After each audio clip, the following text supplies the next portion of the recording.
I'm Kathy Schmitz, and today I wanted to show you how to make cording using the Kreinik Custom Corder, which I sell on my website.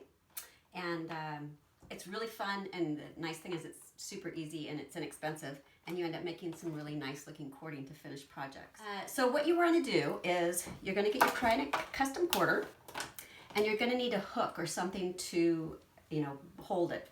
So what I did is I purchased some of these little command hooks, which are handy dandy and they aren't permanent. And I just placed one here on my windowsill. And then you want to figure out the length that you need for your project. And I like to do 5 times that length.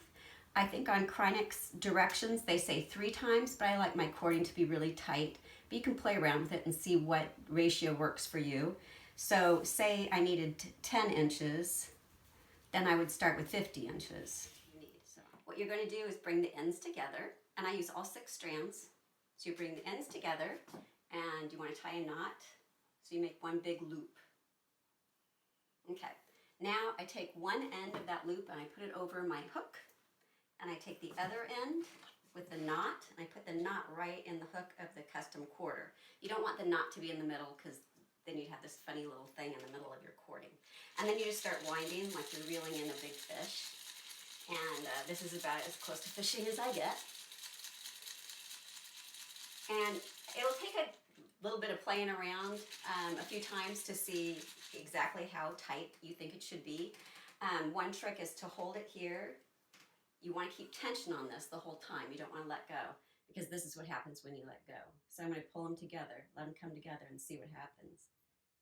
So that's twisting pretty nice. I like the way that that looks. So I think that's going to be finished. I'm going to stop right there.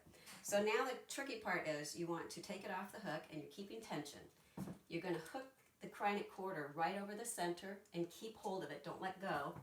And then you're going to go up to the hook and take the other end off. Now you've got the 2 ends in one hand, and you're holding on to the quarter on the other. And you just let go of the quarter, and you let centrifugal force just twist that around. Now they're twisting around each other, and that will hold them in place.